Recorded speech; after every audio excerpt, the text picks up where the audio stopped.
Respectful colleagues, please take your seats and let the program begin. If you care to have dinner before midnight, help us. We have so much to look forward to, and we are so thrilled that you are so excited. It's a good problem that you're talking and laughing and hugging each other. It's a good problem. But please pull in, because I like to make these remarks because we have some very important people that must communicate, talk to us before they move on this morning. Good evening, everyone. I am Sheryl Grooms Brissett Chapman, Brown class of 1971, and co-chair of this year's Black Alumni Reunion, along with Rosetta Hillary. I am delighted to welcome so many of you back to Brown to celebrate this exceptional milestone, and in particular, the 50th anniversary of the 1968 Black Student Walkout.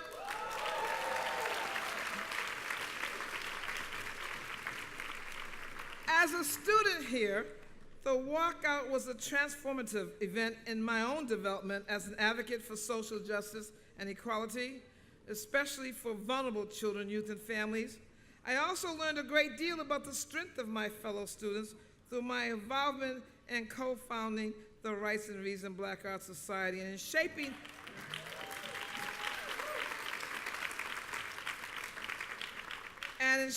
the vision of an inspired third world community at Brown. Since that time, I have served as a trustee of the university, president of the Inman Page Black Alumni Council, and a member of the university's Advisory Council on Diversity.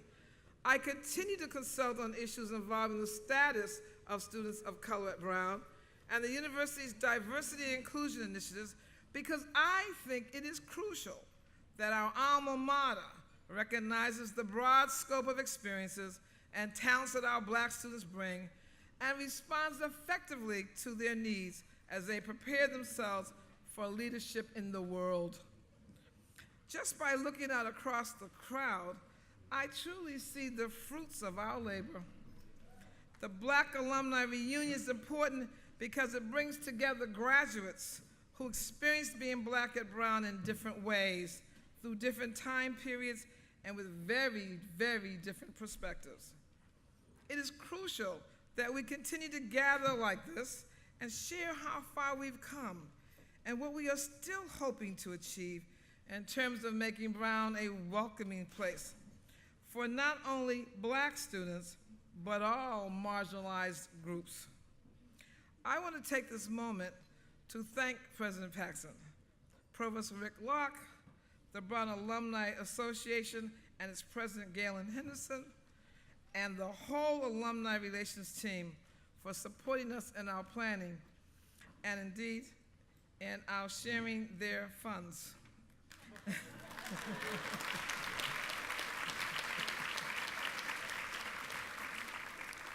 That is a legacy of the Black community. You know, you got, we got, right? Yeah. This collaboration throughout the university has been a key component in developing this unprecedented and inspiring program for the weekend. I also want to make sure you know how many of your fellow alumni contribute to the concepts, programming, and development of this weekend. We had an exceptionally dedicated steering committee who devoted a great deal of time and effort to making this weekend successful. So I'd like to ask them to stand. Bernstein McLeod Bailey, Harold Bailey, Kenneth B. Grooms, my brother, my fellow co-chair Rosetta Hillary, Danielle LeBlanc, Shane Lloyd, Russell Marlborough, our new president, Elisa Mays, Anthony Teat, and Preston Tisdale. Give them a round.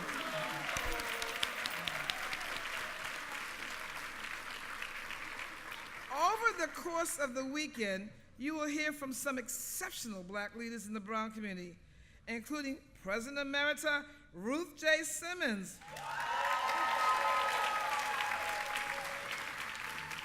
Pulitzer Prize winning playwright Lynn Nottage, 86. And former chairman and CEO of the Black Entertainment Television, Deborah Lee, 76. Faculty, alumni, and senior administrators will come together to present workshops on a number of topics, from income inequality to educational disparities to race and sports. But tonight, we have the opportunity to reflect specifically on the impact of the 1968 walkout with a panel of alumni who planned and participated in this. To this day, I think the walkout made an indelible mark on the university because the Black and Latinx communities came together as a group to voice our most fervent hopes that Brown would live up to the promise of the words in its charter, namely, that all members hereof shall forever enjoy full, free, absolute, and uninterrupted liberty of conscience. In 1968, we felt that exceptional students of color were not receiving the kind of support that their fellow students did, and our consciences told us that something needed to be done.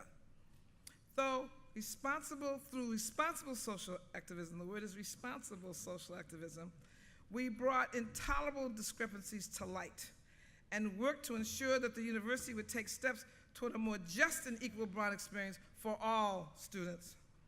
I am proud to say that the walkout, although an iconic event on its own, was also a launching point for many rounds of progress based on evolution of our society of the past 50 years and the subsequent evolution of Brown's student body. Each decade, each class has made contributions that not only protect the progress we have made, but also broaden the university's thinking about what it can do to address the concerns of historically underrepresented groups on campus. As a result, Brown has become a leading institution in the matriculation of first-generation students.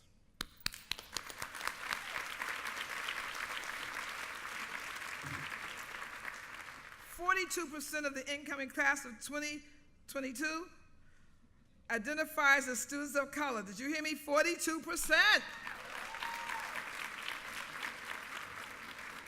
And the university is on track to achieve its goal of doubling the number of faculty from historically unrepresented groups, with more than 30 hired in the past 5 years. Do we have any new faculty in the house that could stand so we can see you? New faculty in the house? We'll find you because we know you've been hired.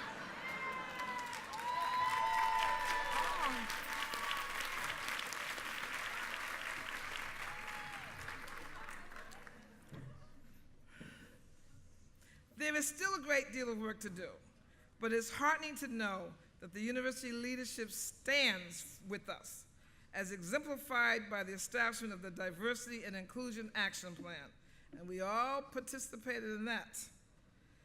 Continued efforts to increase financial aid resources, the pursuit of research related to health disparities, public policy, education accessibility, and income inequality.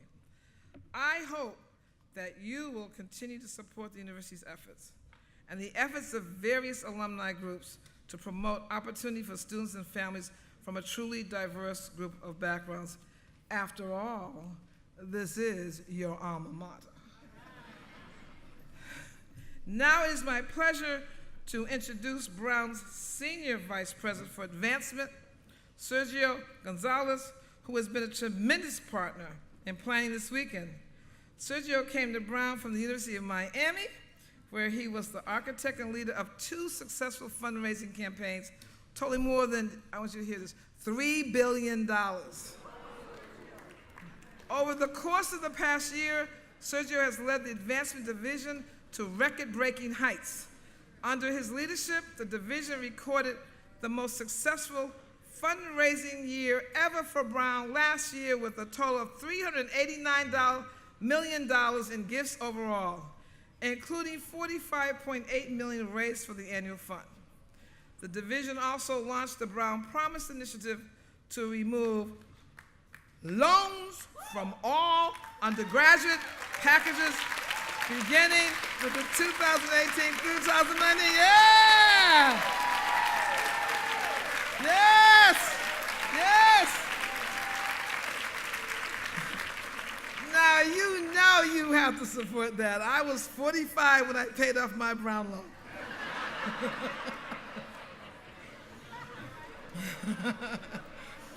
We are grateful for the energy and enthusiasm that Sergio has brought to both fundraising and alumni relations.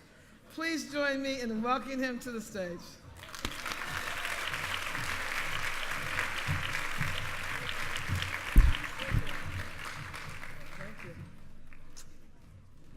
You know, Sheryl, you've thanked a lot of folks, but we've been working with you for over a year and a half on this, and if anyone deserves amazing credit and tremendous credit and thank you, it's you for everything you've done. So please join me in thanking Sheryl for that leadership.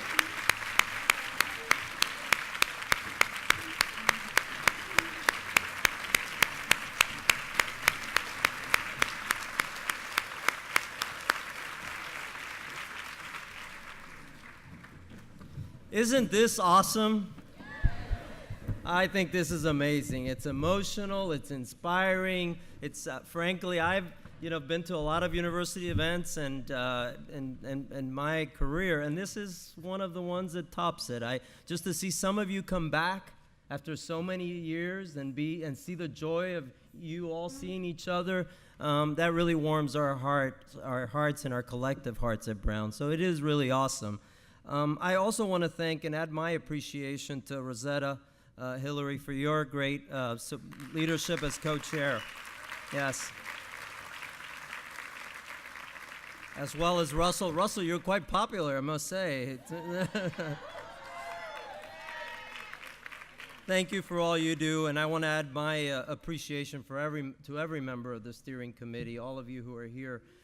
Many of you may not realize it, but that committee, I don't know for how long now, has been having calls every evening to plan this reunion. And these calls last for a long time, and every detail was planned, and every single one of you have made this possible. You should feel very good, and thank you, and congratulations.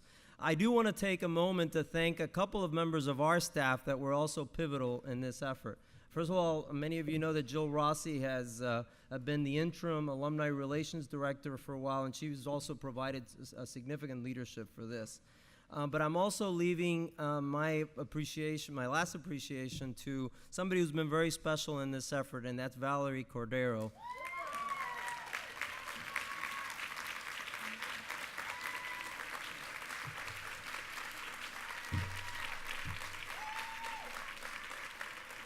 I had a number of conversations with Valerie over the past year, and certainly over the last weeks, it seemed like at night as well.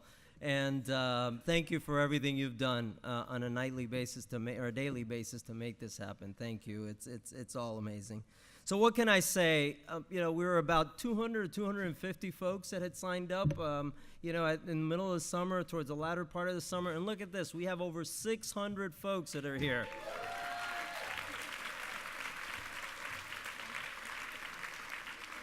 The original goal was 400 to 600. We had to top it off because we just couldn't have more folks, and what a great problem to have. And folks I know have even come in and signed up, and and others have joined. So thank you. It's just a very special time. But more than that, and I'm a relatively newcomer to Brown, but I'm a parent. My daughter graduated, so I've had affinity for Brown for a while. But I am very proud that Brown as an institution can look back and celebrate the courageous action that those of you that were part of the walkout did 50 years ago, and recognize how essential that moment was to both present and future students and the university's overall growth in the intervening years. That is a very special thing, and I'm very proud that Brown has been doing this. And Chris Paxson, our leader, who you will hear from in a second, has been incredibly supportive of this effort, and I want to thank her for supporting us and doing this. She's been behind this all along. I also believe, and from just my interactions with a lot of you today, that your attendance at this event demonstrates that Brown is close to your heart, And whatever experience you had here at Brown, whether it was great, whether it was so-so, but the fact that you're here is very meaningful, I think, to me. It says something about your connection to Brown. And that is very special, and that's something that we're celebrating today. And hopefully today you'll see, and it's only the beginning, for those of you that have not been as close to Brown, maybe from here on, you can see, and tomorrow you'll hear more about this, but Brown's commitment to changes and initiatives led by Chris and our provost as well, that have their roots in what you all started. Many of you started in 1968. And it's really an evolution and an ongoing process. But Brown is really doing some amazing things in this regard. I must say that over the past year, as I've settled into my role in advancement, I've been deeply inspired by one primary thing, and that is by the number of Brown community members that have a tremendous affinity to Brown. I think wherever you go and you mention and you meet a Brown alum, the passion is always there, the affinity for the school, very independent-mindedness, no doubt. And critical thinking, but also a great pride in Brown. And the fact that folks, and many of you, a lot of you in this room have come back and continue to volunteer in various ways and apply your talents, give us your time, your talent, and also your treasure is very significant to Brown, and we appreciate that. As volunteers through various channels, you have helped spread the message of Brown's current work and plans for the future to a wider audience, and that's very important to us, including the ways in which we are supporting our students who come from a variety of backgrounds and ethnic and socioeconomic backgrounds. Many of you also help us bring alumni who have been disconnected with Brown back into the community and communication with Brown. You also offer internships and community engagement opportunities through Brown Connect and other vehicles as well. And you work with our faculty to communicate the impact of your work and their work on society. And I wanted to mention all that today because that is the power of that collectively, of all of you in this room that do that and will hopefully continue to do that, benefits Brown, makes Brown what it is, and we're eternally grateful for that. And I wanted to take a moment to thank you for that. Our goals moving forward are to ensure that we continue to honor those contributions that our alums continue to make, and that we bring a wider cross-section of the community into our volunteer ranks, and that we motivate everyone who can to support the intellectual and professional development of the exceptionally bright students who walk through the gates each year. And that's our core mission and something we got to always remember. So now, with that all in mind, I wear a development hat, and one of the things that I was asked to do, and it's an honor and a pleasure to do, is talk a little bit about some of the initiatives that have come out of this or will be coming out of this great reunion, this great event. So one of the most meaningful this year, in honor of the Black Alumni Reunion and the 50th anniversary of the Walkout, the IPC, the Inman Page Council, will undertake an effort to raise $100,000 for a Brown Annual Fund scholarship that will support an exceptional African-American student over his or 4 years at Brown, starting in the 2019-20 academic year. And this initiative is going to be kicked off this week, and I know some of you have heard about it and have already supported it, and we really appreciate that. You'll be receiving more communication from us shortly after this week, and to let you know how you can help and support this. But we're grateful to the IPC steering committee for coming up with this wonderful idea. Now, this weekend is going to be, I think, Phil, I don't want to give anything up, and our president's here. She's behind a lot of the surprises that you're going to see this weekend. But I have the honor of mentioning a couple today, and I'm very excited about it. So here's the first one. So I have the honor of announcing today that we'll be establishing the Levi Adams Medical Scholarship to support the next generation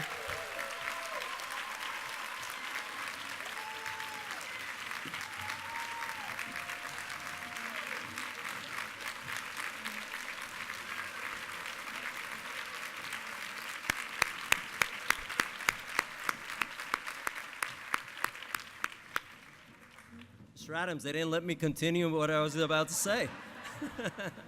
I have more to say. So we will, as I started to say, we have the honor of announcing that we will be establishing the Levi C. Adams Medical Scholarships to support the next generation of African American physicians.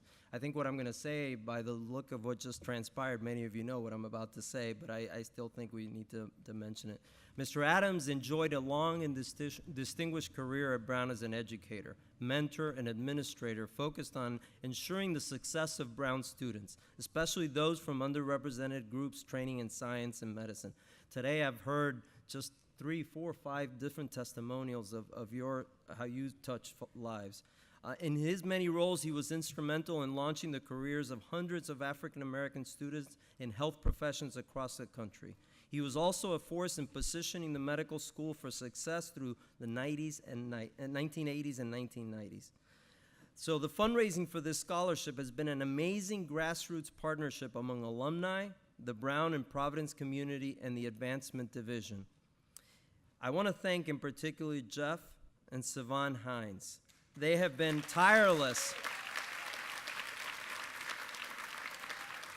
They have been tireless. It was partly, I think, their initial idea, and they've been tireless in this work. But we're proud to say that we reached the goal in just over 10 weeks. And I think I'm allowed to say that the latest number I heard is getting close. It's about $180-some thousand already.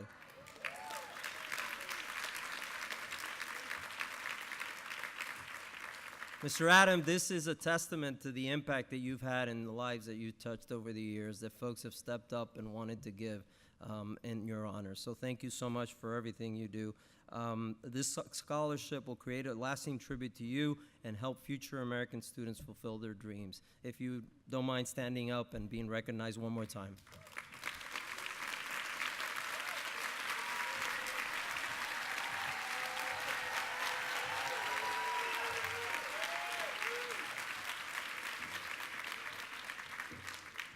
So beyond scholarships, the university has established several funds that support diverse programming, both cultural and academic. Many of you know that the Brown Annual Fund Diversity and Inclusion Fund was established to support initiatives sponsored by the Office of Institutional Equity and Diversity. My colleague, Shante Delaloy, I don't know if Shante is here tonight, great leader, a VP at our institution and a scholar with extensive experience working on issues of diversity and inclusion, has been leading these efforts, and many of you have supported her work already. And you'll have the opportunity tomorrow morning to hear more from her on the great work that she and the university and President Paxson are leading in that regard. In addition, Brown, as many of you know, has made a commitment through the DAP to expand the work of the Center for the Study of Race and Ethnicity in America, led by Professor Tricia Rose, who you will hear more about from tomorrow. Tricia, I don't know if you're here, but thank you for all you do. And the Center for the Study of Slavery and Justice, led by Professor Tony Bogues, who many of you know, a great academic leader as well. So the work of both of these centers align with or an integral part of the mission of creating just, peaceful, and prosperous societies, which is outlined in President Paxson's strategic plan.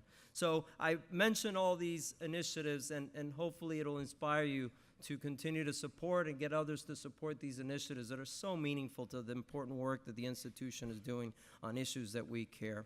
So finally, I have one more surprise to mention, and I'm thrilled to announce today a special gift from Trustee Emerita Deborah Lee that will ensure the strength of both of the centers that I just mentioned.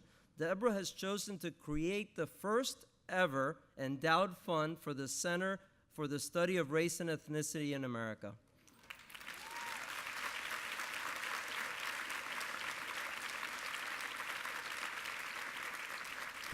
Her gift also includes funding for the Center for the Study of Slavery and Justice, as well as the Brown Annual Fund, for which this year it's dedicated, her gift is dedicated to the IPC Brown Annual Fund Scholarship in honor of the Black Alumni Reunion.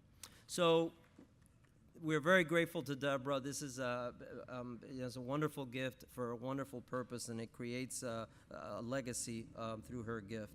So more surprises to come over the weekend. I just want to leave you where I started, and that is to say how excited I personally am, our team is, the institution is, to host you for this very important and meaningful weekend.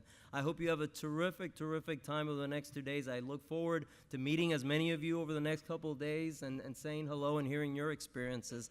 And finally, I want to thank you on behalf of Brown for everything you do, have done, and will continue to do for the institution we all love. Thank you.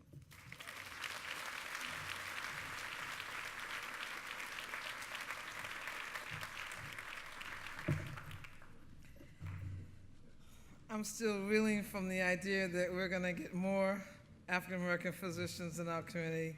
God bless you. We so need that. So thank you, Sergio.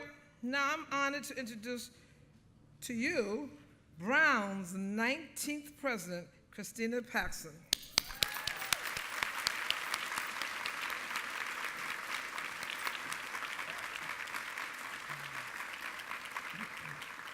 President Paxson is both a distinguished scholar and an effective administrator who understands what it takes to sustain a world-class learning institution.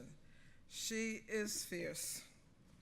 She is also keenly aware of the need to prepare Brown students to succeed in the global and in a global marketplace. In her time at the university thus far, she has worked with a variety of stakeholders to fashion a strategic plan for Brown's future, implement an ambitious diversity and inclusion action plan, and expand the university's impact on the wider world through scholarships, research, and in particular, community engagement. As this work has progressed, she has demonstrated terrific skill at fostering consensus around new ideas, while at the same time preserving the traditions that make Brown such a distinctive place to live and learn. She balances. She's a risk taker. She's a visionary, and she does change. I hope you agree that we are fortunate to have someone like President Paxson with exceptional intelligence, strong leadership skills, and personal appreciation for the Brown experience, working to move the university forward. Please join me in welcoming President Christina Paxson.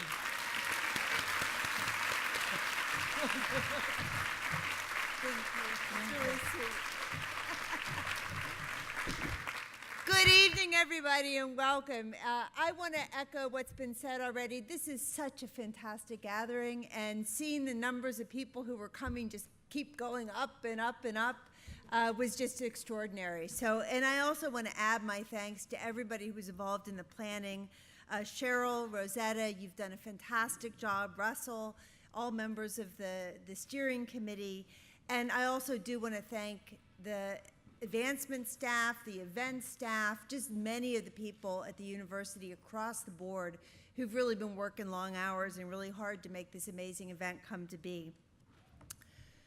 So, 1968. You know, we've had Black Alumni Reunions before, but this one is special. This one is special because it comes 50 years after what was really an extraordinary year. And for those of us who are old enough to remember, and I have to confess I am one of them, the context of that year was unlike anything that's been seen since in this country. I think that's fair to say. And it was an extraordinary enough time that one of our Africana Studies professors, Francois Hamlin, is teaching a course this year. And it's called 1968, A Year in Review. And the course description, you can see it if you go onto courses at Brown, says, quote, 1968 was a global year of contention, confrontation, and change with consequences that continue to resonate into the present. And I would add, I think, into the future. And a lot of students are really interested in learning about this year. So that's really great. We know very well that college students were at the center of the change that occurred in 1968. And the conversations among Black students at Brown centered on the dearth of courses on African American issues, the small number of Black faculty, the slow pace of recruiting more Black students to the university, and a number of other things. These concerns were not being adequately addressed by the university's administration and governing body. And there's an exhibit that shows some of the corporation records from that period, minutes of meetings. You can go back and you can read them. They're kind of great. And what they show is the concerns weren't being addressed because they fundamentally weren't understood. They suggest, these minutes, an administration and a corporation that was sincerely baffled by what was occurring in the world around them. And they had a steep learning curve to get up to, and I think the walkout helped make that happen. So all of you know what came next. In December of 1968, 65 black students made this momentous decision at great personal risk. They didn't know what was going to happen next, boycotting classes until the university met a list of demands, including more black faculty and targets for increasing the percentages of minority students. So I'm not going to go through the whole history. We're going to hear about it tonight from the people who were here. But I think we can look back and we can say, boy, the changes that were made at that time, they have had a long-standing, persistent effect on the way that Brown is structured, what we do, what we celebrate. The Rights and Reasons Theater came out of that walkout, which is still an amazing, extraordinary place at the university. The Transitional Summer Program, which is the precursor to the ongoing Third World Transition Program, is still going strong. And the first black dean of Student Affairs, William Brown, was hired in 1969, and the first of a number of very extraordinary, talented black administrators at this university and faculty as well. Now, I review this history with you, and I know you know it, but I think it's worth emphasizing, just that this walkout was more than an inflection point in Brown's history. It was truly a transformative leap. Those things don't come around very often. And so it's just so right that we take this opportunity to recognize the impact that this event had, the people who were involved in it, that it's had in the life of Brown over the last 50 years, and the impact that it's going to continue to have into the future. Now, I believe that this will be a very powerful weekend, drawing forth a rich mix of emotions, probably very varied emotions: pride in the action of black students, excitement, I hope, about the university's progress. I know I'm excited about it. Impatience to make change happen even faster. I see that in our students all the time. And I expect for many of you deep concern about the very real threats to affirmative action that we face coming up in higher education today. There's a lot to worry about. So, a lot of feelings. The sentiment that I really want to express tonight is gratitude. Gratitude for the courageous actions of our earliest black students, going way back before 1968. People like Inman Page, who in his class day oration in 1870 challenged his classmates to support, quote, all who are laboring silently perhaps, but earnestly to extend the boundaries of knowledge. Gratitude to the Brown alumni who founded the Inman Page Council and have moved its agenda forward through the years.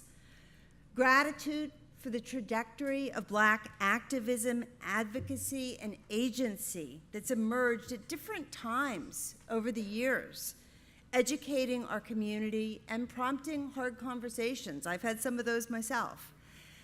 And gratitude to the many black alumni who have lived consequential and meaningful lives, lives of usefulness and reputation that reflect the very, very best of Brown.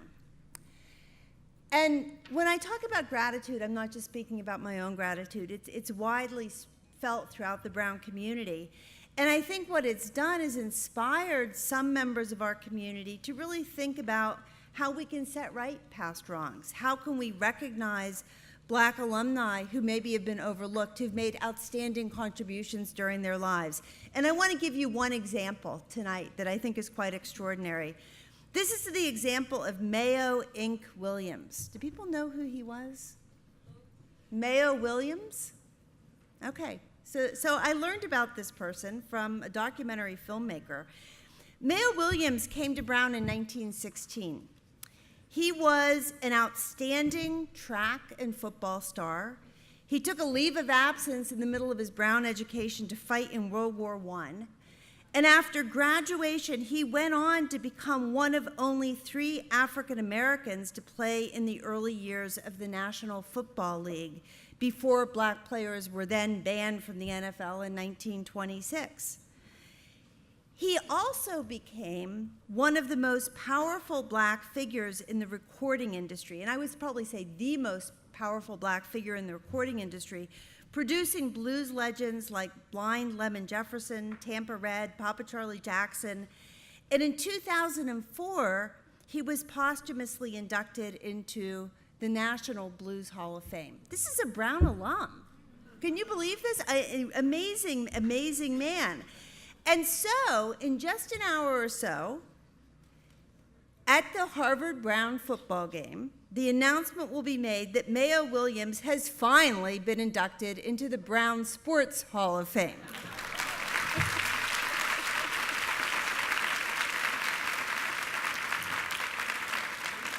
So a great thing. And I'm sure over the weekend we're going to learn a lot about Brown that we didn't know just in our conversations and the panels, and I'm very excited to hear everything.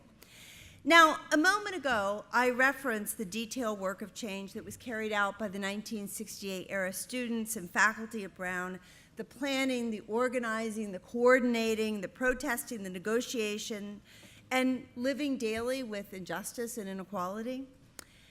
Now, I want to be very clear about something.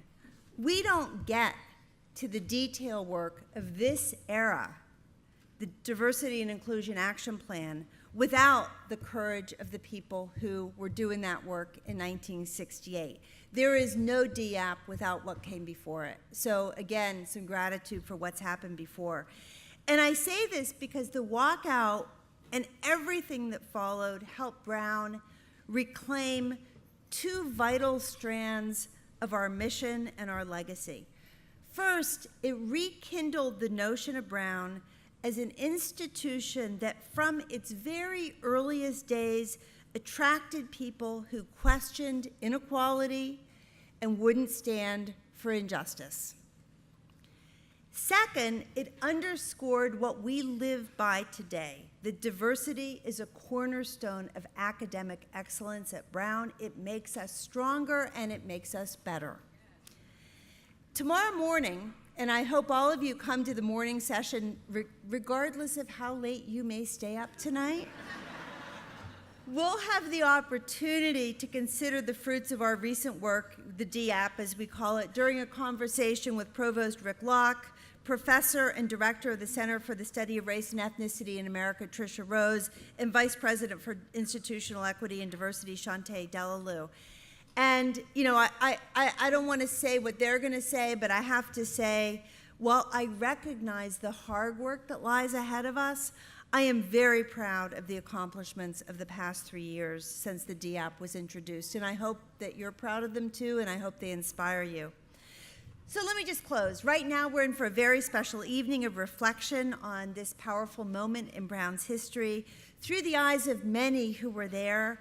And the panel that we're going to hear from tonight, they're going to take us back in time to that moment and answer our questions. You know, what did it feel like to find these pockets of courage and hope at the Congdon Street Baptist Church? What did it feel like to not know what was going to happen to your ability to stay at Brown because of your courage of walking out? What did it feel like as a young person to stand up for your beliefs and your principles and to take actions that still reverberate years later? Quite extraordinary. And the lessons that I think we can learn from this panel are as relevant and important and necessary today as they were in 1968. So again, thank you all for coming. I'm going to be at dinner tomorrow night. I'm going to be around throughout the weekend. Thanks for coming back to Brown. Take care.